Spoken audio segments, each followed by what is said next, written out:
이제 다 같이 묵도하심으로 새벽 기도회를 시작하겠습니다.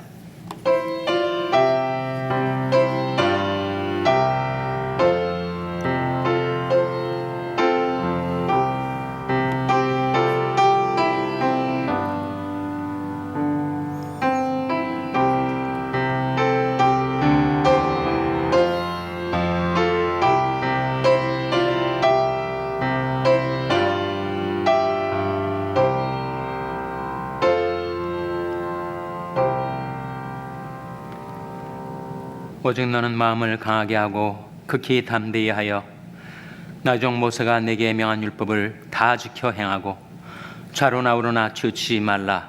그러면 어디로 가든지 형통하리니 이 율법책을 내 입에서 떠나지 말게 하며 주야로 그것을 묵상하여 그 가운데 기록한 대로 다 지켜 행하라. 그러면 내 길이 평탄하게 될 것이라. 내가 형통하리라. 내가 내게 명한 것이 아니냐.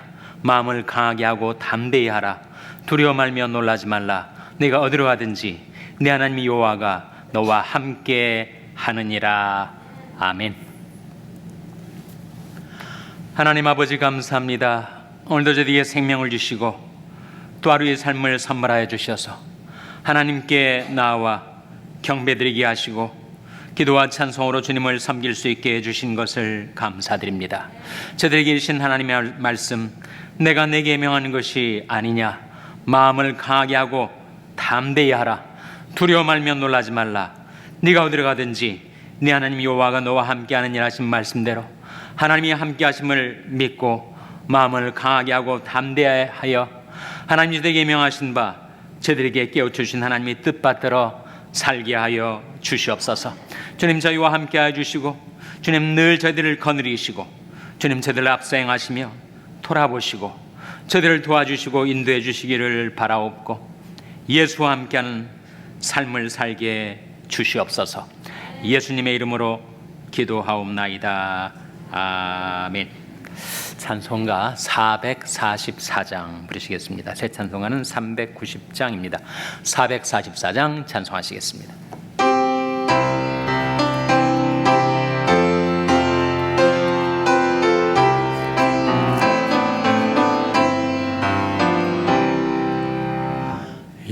예수가 거느리시니 즐겁고 평안하구나. 주야에 자고 깨는 것 예수가 거느리시네. 주날 항상 보시고 날 친히 거느리시네. 주날 항상 돌보시고 날 친히 거느리시네. 때때로 괴로움 당하면 때때로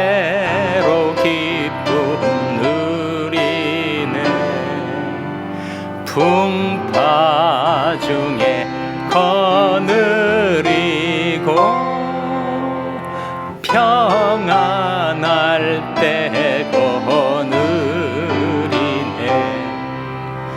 주날 항상 돌보시고 날 친히 거느리시네. 주날 항상 돌보시고 날 친히 거느리신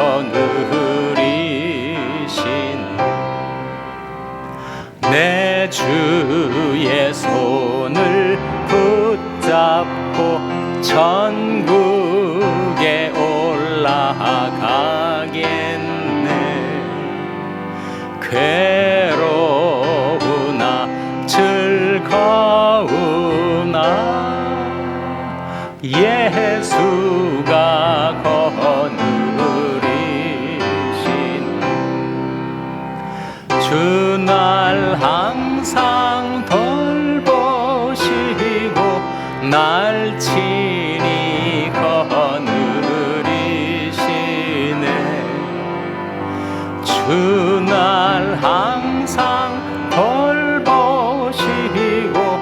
날 친히 거느리신 이 세상 이별할 때에 지옥의 권세 이기네 천국에 있을 때에도 예수가 거느리시네 주날 항상 돌보시고 날 친히 거느리시네 주날 항상 돌보시고 날 친히 거느리시네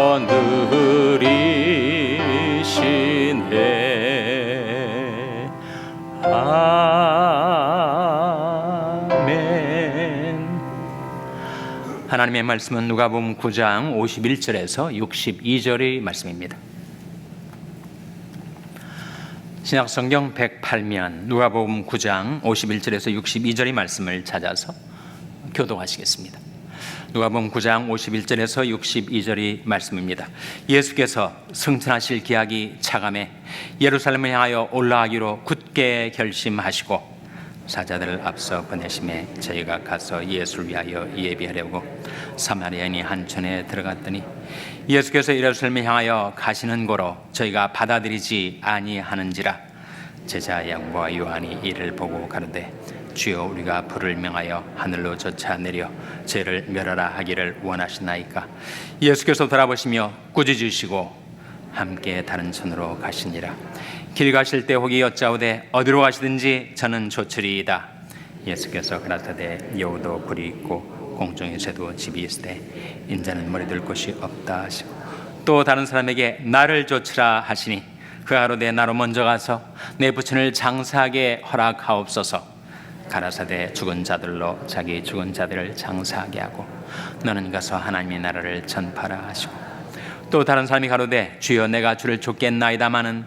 나로 먼저 내 가족을 작별케 허락하소서 예수께서 이르시되 손에 쟁기를 잡고 뒤를 돌아보는 자는 하나님의 나라에 합당치 아니하니라 하시니라 아멘. 할렐루야. 서로에게 평강의 복을 기원하는 마음으로 샬롬 서로를 축복하시고 인사 나누시기 바랍니다. 샬롬 샬롬. 오늘도 사순절 토요 새벽 기도에 잘 나오셨습니다. 오늘 40일 중에 며칠째인지 혹시 카운트 해보셨어요? 오늘이 16일째입니다. 이제 절반의 시점을 향해 나아가고 있습니다. 권사님 한 가정에서 새벽기도에 나오신 분들 위하여 따끈따끈한 시루떡을 오늘 준비했으니 여러분 꼭 지참해 가시기를 바랍니다. 내일이 주일입니다. 내일은 일광절약 시간제가 시작되는 날이에요. 그래서 평상시보다 1시간 일찍 나오는 거 꼭 기억하시기 바랍니다. 기억하지 못하시면 예배가 다 끝난 다음에 오시게 되니까 내일 평소보다 1시간 일찍 온다 이런 생각으로 예배에 나오시기를 바랍니다. 내일을 준비하는 오늘이 되시기를 바랍니다. 우리가 성경을 통해서 예수님이 누구이신가를 배우게 되죠. 너희가 성경에서 영생을 얻는 줄 생각하고 성경을 상고하거니와 이 성경이 곧 내게 대하여 증가하는 것이로다. 성경은 예수님을 증가하는 책. 그래서 우리는 성경을 통해서 예수님이 누구이신지, 그 캐릭터가 어떠하신지, 그 인격적인 특성이 어떠하신지를 말씀을 통해서 배우게 됩니다. 그래서 오늘 본 말씀에서는 특별히 예수님의 캐릭터 중에서 담대함과 온유함을 우리가 만나게 됩니다. 주님은 참 담대하셨어요. 강하셨습니다. 강하고 담대하셨습니다. 그러나 동시에 온유하셨습니다. 우리는 강함과 온유함을 서로 배치되는 것으로 이해를 합니다. 서로 반대되는 개념으로. 그러나 성경은 주님의 인격 안에서 담대함과 온유함이 조화롭게 이루어진 것을 발견하게 되죠. 먼저 주님의 담대함이 51절, 오늘 본 말씀 51절에 나옵니다. 화면에 같이 읽겠습니다. 시작. 예수께서 승천하실 기약이 차감해 예루살렘을 향하여 올라가기로 굳게 결심하시고, 예수님께서 승천하실 기약, 승천은 바로 십자가와 부활 승천, 바로 예루살렘에서 주님께서 십자가에 죽으시고 부활 승천하실 것을 내어다 보시면서 예루살렘에 올라가기로 굳게 어떻게 하셨다고요? 결심하셨다. 아니, 예루살렘에 가면 온갖 수욕을 당하시고 고난을 당하시고 죽으실 터인데 어찌 그 길을 계속하려 하시나. 그러나 주님은 올라가기로 결심하셨어요. 믿음은 결정이다, 이렇게 말씀을 드린 바가 있는데, 우리가 하나님을 신뢰할 때 우리는 담대하게 결정하고 행할 수가 있습니다. 예수님은 담대하셨어요. 강하셨습니다. 예수님은 십자가를 지는 일에도 굴하지 않으시고 물러나지 않으시고 뒤로 퇴축지 않으시고 그 마음이 위축되지 않으시고, 속된 말로 쫄지 않으시고 하나님의 뜻을 향하여 담대하게 나아가셨습니다. 그러므로 너희 담대함을 버리지 말라. 이것이 큰 상을 얻느니라. 세상에서도 용기 있는 사람이 크게 뭔가를 성취하지요. 너무 소심하고 너무 유약하고 너무 나약하면 일을 이룰 수가 없는데, 예수님은 인류의 죄를 대속하시는 하나님이 주신 할 일, 그 사명을 성취하시기 위하여 담대하게 나가셨습니다.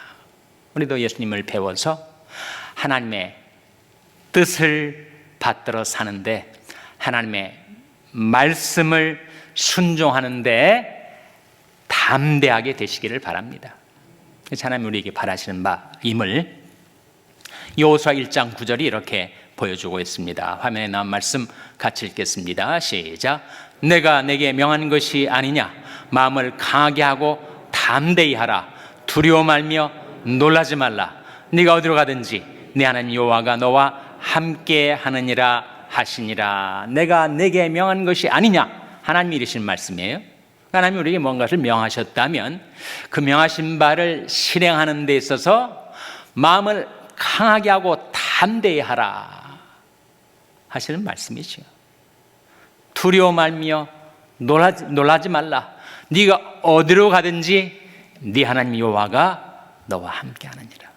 하나님의 임재, 하나님의 동행이 약속되어 있지 않습니까? 그러니 하나님을 신뢰하는 가운데 마음을 강하게 하고 담대하게 하나님 우리에게 명하신 바를 실행하라.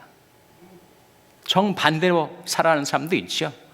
하나님의 명을 행하는 데에서는 계속 유약하고 나약한데 죄를 짓는 데 있어서는 대담한 사람들이 있습니다.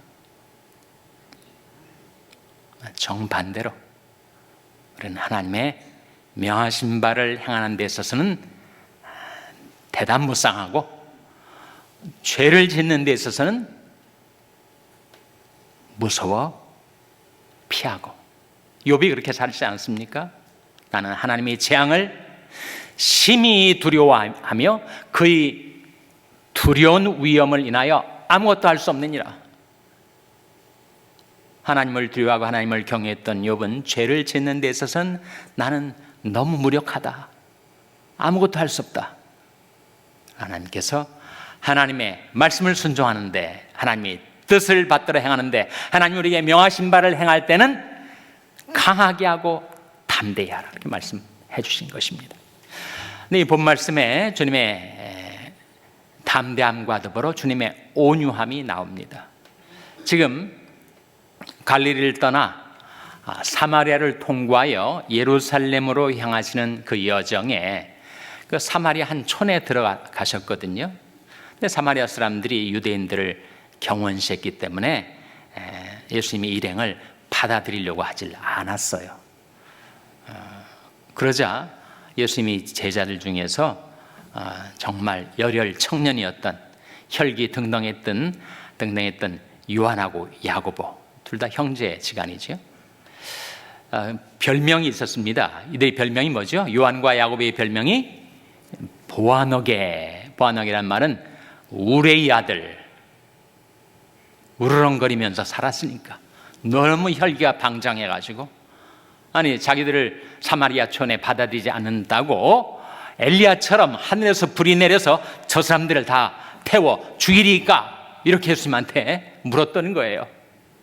예수님께서 돌아보시면서 꾸짖으셨습니다.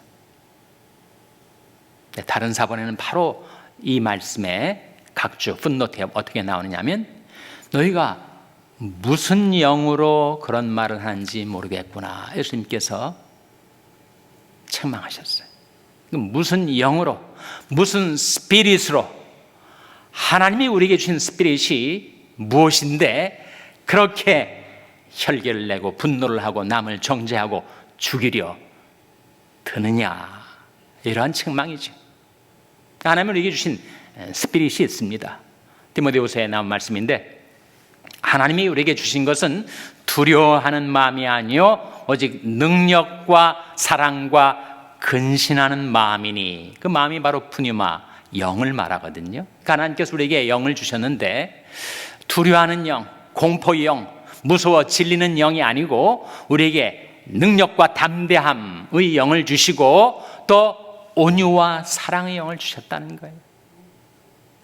그러니까 주님을 따르는 요한과 야고보가 정말 사람들을 향하여 으르렁거리며 분노와 혈기를 폭발시키며 그들을 죽이려 든다는 것은 전혀 가당치 않다. 너희가 무슨 영으로 그런 말을 하느냐, 책망하신 거지.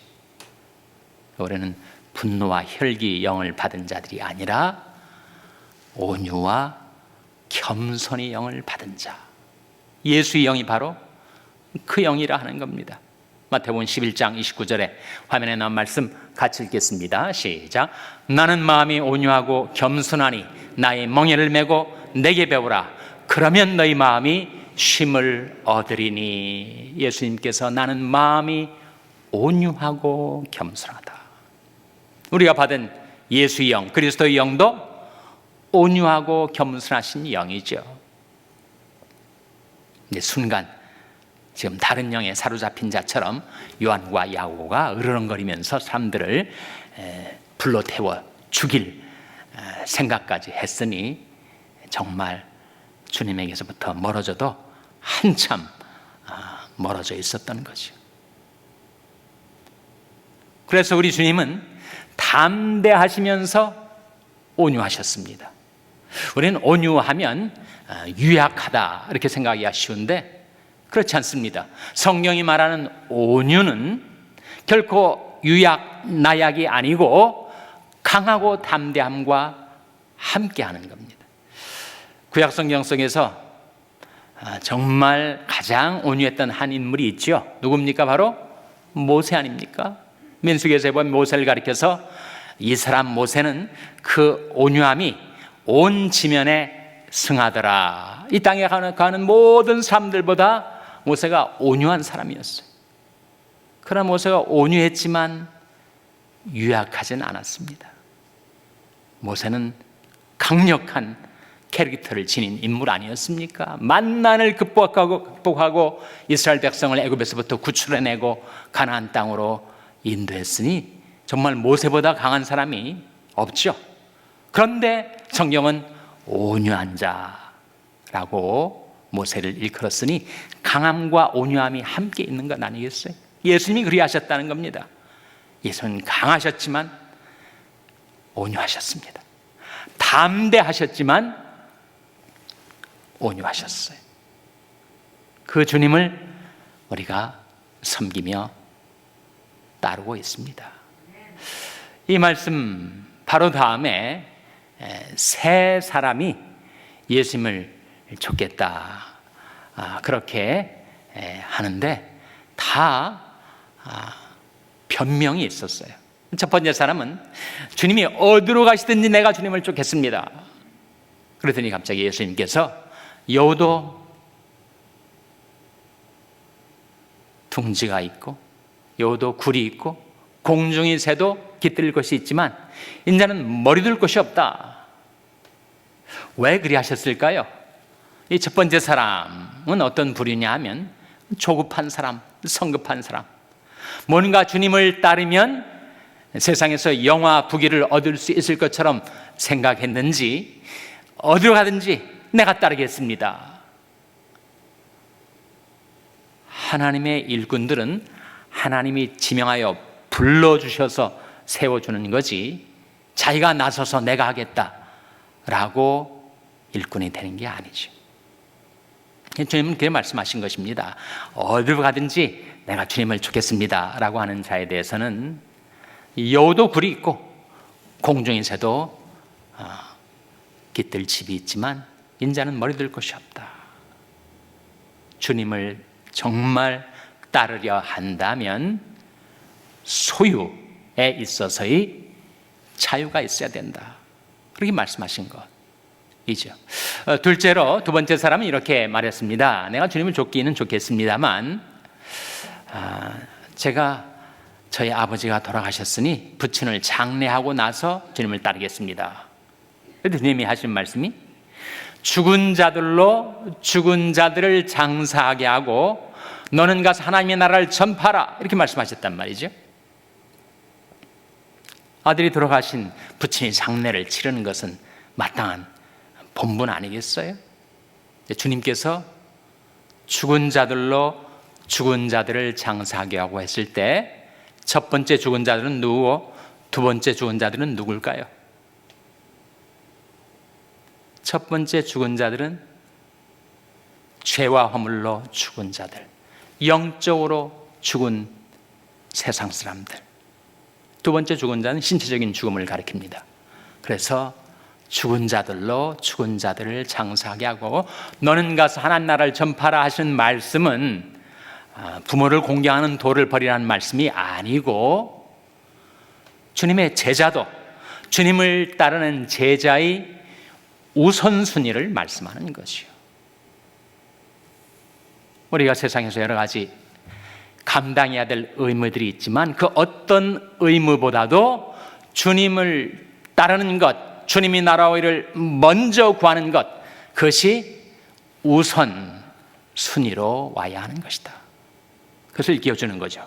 근데 세 번째 사람은 제가 주님을 쫓겠습니다. 그러나 집에 가서 가족들과 작별하고 나서 그 다음에 주님을 쫓겠습니다. 이렇게 예수님께 말씀을 드렸어요. 그때 예수님께서 그 사람에게는 이렇게 대답하셨습니다. 누가복음 오늘 본 말씀 62절 화면에 같이 읽겠습니다. 시작. 예수께서 이르시되 손에 쟁기를 잡고 뒤를 돌아보는 자는 하나님 나라에 합당치 아니하니라 하시니라. 손에 쟁기를 잡고 뒤를 돌아보는 자, 좌고 우면하는 자, 우유부단한 자, 그런 자는 하나님 나라에 합당치 않다. 여러분 손에 쟁기를 잡고 밭을 갈아보신 경험이 있으십니까? 저는 없습니다만 상식적으로 그렇게 생각을 해볼 수가 있죠. 밭을 가는데 이 쟁기를 가지고 밭을 가는데 저 밭 끝에 있는 목표 지점을 바라보고 해야 똑바로 고랑과 이랑이 갈아지지. 쟁기를 잡고 자꾸 뒤를 돌아보면 밭 가는 줄이 삐뚤빼뚤 이렇게 되지 않겠습니까? 사도 바울이 표대를 향하여 달려간다 이렇게 말한 바가 있습니다. 내가 이미 얻었담도 아니요 이뤘담도 아니라 오직 내가 그리스도 예수께 잡히마 된 그것을 잡으려고 쫓아가노라. 형제들아, 나는 내가 아직 잡은 줄로 여기지 아니하고 오직 한 일, 즉 뒤에 있는 것은 잊어버리고 앞에 있는 것을 잡으려고 표대를 향하여 그리스도 예수 안에서 하나님이 위에서 부르신 부름의 상을 위하여 쫓아가노라. 그러니까 우리에게도 주님 주신 목표, 주님 주신 사명, 하나님의 나라, 하나님의 의라는 목표를 향하여 뒤를 돌아보지 않고, 이제는 결정된 삶 아닙니까? 내가 주님을 믿고 주님을 따르기로 결정했으니 이제는 더 이상 세상 둘러보지 않고 나 자신 돌아보지 않고 오직 주님만을 바라보고 주님을 향하여 앞으로 나아가는 삶을 살아가라. 그런 뜻이겠죠. 손에 쟁기를 잡고 뒤를 돌아보는 자는 하나님 나라에 합당치 아니하니라. 사실 세 가지를 말씀하는 거예요. 여러분, 인생에서 가장 중요한 세 가지가 있습니다. 하나는 소유, 둘째는 사람, 셋째는 목적 아니겠어요? 내가 땀 흘려 일해서 소유를 이루고, 또 우리 가족, 이웃, 친지, 교우, 정말 사람이 중요하지 않습니까? 인생에서 가장 중요한 것이 소유와 사람과 세 번째 목적이에요. 내가 왜 이 인생을 살아가는가? 인생의 의미, 목적, 그것이 우리 인생을 가치 있게 만드는 가장 중요한 세 가지. 그런데 예수님께서는 그 세 가지 위에 나를 두라, 하나님 나라를 두라, 하나님의 의를 두라, 그렇게 이르시는 말씀 아니겠어요? 우리는 예수님이 나의 소유입니다. 예수님이 나의 기업 아니겠어요? 여호와는 나의 산업과 나의 잔이 소득이시니 나의 분깃을 지키시나이다. 하나님이 우리의 영원한 자원이시죠. 하나님이 우리의 영원한 소유. 그리고 예수님이 나의 사람 아닙니까? 인간은 사람과의 관계 없이는 살 수 없는 자인데, 세상 사람들이 다 나를 버리고 떠난다 하더라도 예수님은 나와 함께 계시니까 예수님과 함께 있으면 되는 거죠. 유대 종교 지도자들이 베드로와 요한을 잡아다가 그들에게 경고를 했습니다. 다시는 이 예수 이름으로 복음을 전파하지 말라. 그랬더니 하나님이 뜻을 행하는 거하고 인간의 뜻을 행하는 거하고 어느 것이 옳겠느냐라고 하면서 우리가 보고 들은 바를 전하지 아니할 수 없다 했더니 그들이 반응이 이랬습니다. 저희가 베드로와 요한을 두고 본래 학문 없는 범인인 줄 알았다가 이상히 여기며 전에 예수와 함께 있던 줄을 알고 예수와 함께 있었기 때문에 베드로와 요한의 인생이 가능했던 거죠. 그러니까 예수와 함께, 인생에서 사람들이 중요하지만 가장 중요한 예수님과 함께하는 삶. 세 번째는 목적입니다. 인생에는 목적이 있어야 되고 삶에 의미가 있어야 되는데, 우리의 진정한 의미, 내 인생의 목적은 바로 주님을 위해서 사는 것. 그래서 이 세 부류의 사람이 상징하는 말은 바로 소유와 사람과 목적에 있어서 정말 네가 나를 좇고자 하느냐, 나를 따르고자 하느냐, 그렇다면 나를 너희 소유로 삼고 나를 너와 함께할 사람으로 삼고 나를 너의 목적으로 삼아라. 그러면 the cost of discipleship, 제자적의 대가를 치르고 나를 좇을 수 있는 것이다. 그렇게 담대하시고 온유하신 예수님이 우리에게 이 아침에 말씀해 주시는 줄로 믿습니다. 주님을 바라보고 주님을 섬기고 주님을 따르고 예수와 함께 인생을 살아가는 여러분 한 분 한 분 되시기를 주님의 이름으로 축원합니다. 기도하시겠습니다. 오늘 말씀 기억하며 하나님, 저희들이 주님을 좇는 인생을 살게 해 주시옵소서. 기도하시기 바랍니다. 우리 자녀들을 위해서 기도할 때 하나님, 우리 자녀들이 예수님을 만나고 예수님과 함께하는 인생을 살게 해 주시옵소서. 더 이상 세상에서 방황치 않고 이제 예수님을 따르는 우리 자녀들 되게 해달라고 기도하시기 바랍니다. 병상에 낙한 지체들의 회복을 위해서 기도해 주시기 바랍니다. 우리 샬롬교회를 위해서 기도할 때 하나님, 저희 샬롬교회가 무엇보다도 주님을 따르는 교회 되게 해달라고 기도해 주시기 바랍니다. 여러분의 생업을 위해서 기도하시고 한국 맹인교회를 섬기시는 이경철 목사님을 위해서 기도해 주시기 바랍니다. 하나님, 저희들 불쌍히 여기사 성령으로 충만케 하여 주시옵소서. 이런 제목들 놓고 우리 합심해서 1분간 기도하겠습니다.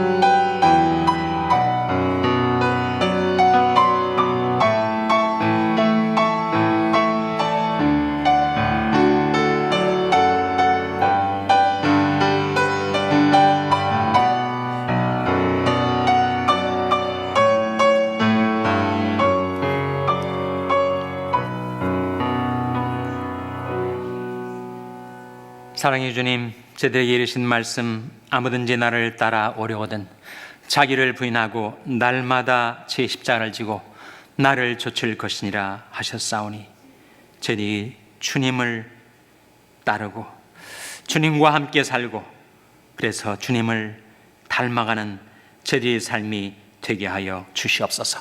특별히 저희 자녀들 위해서 간구하오니, 예수님, 저희 자녀들이 인생 가운데 저희들과 함께하여 주시고 저희들이 세상 속에 방황치 않고 주님을 믿고 섬기고 따르는 저희 자녀들 되게 하여 주시옵소서.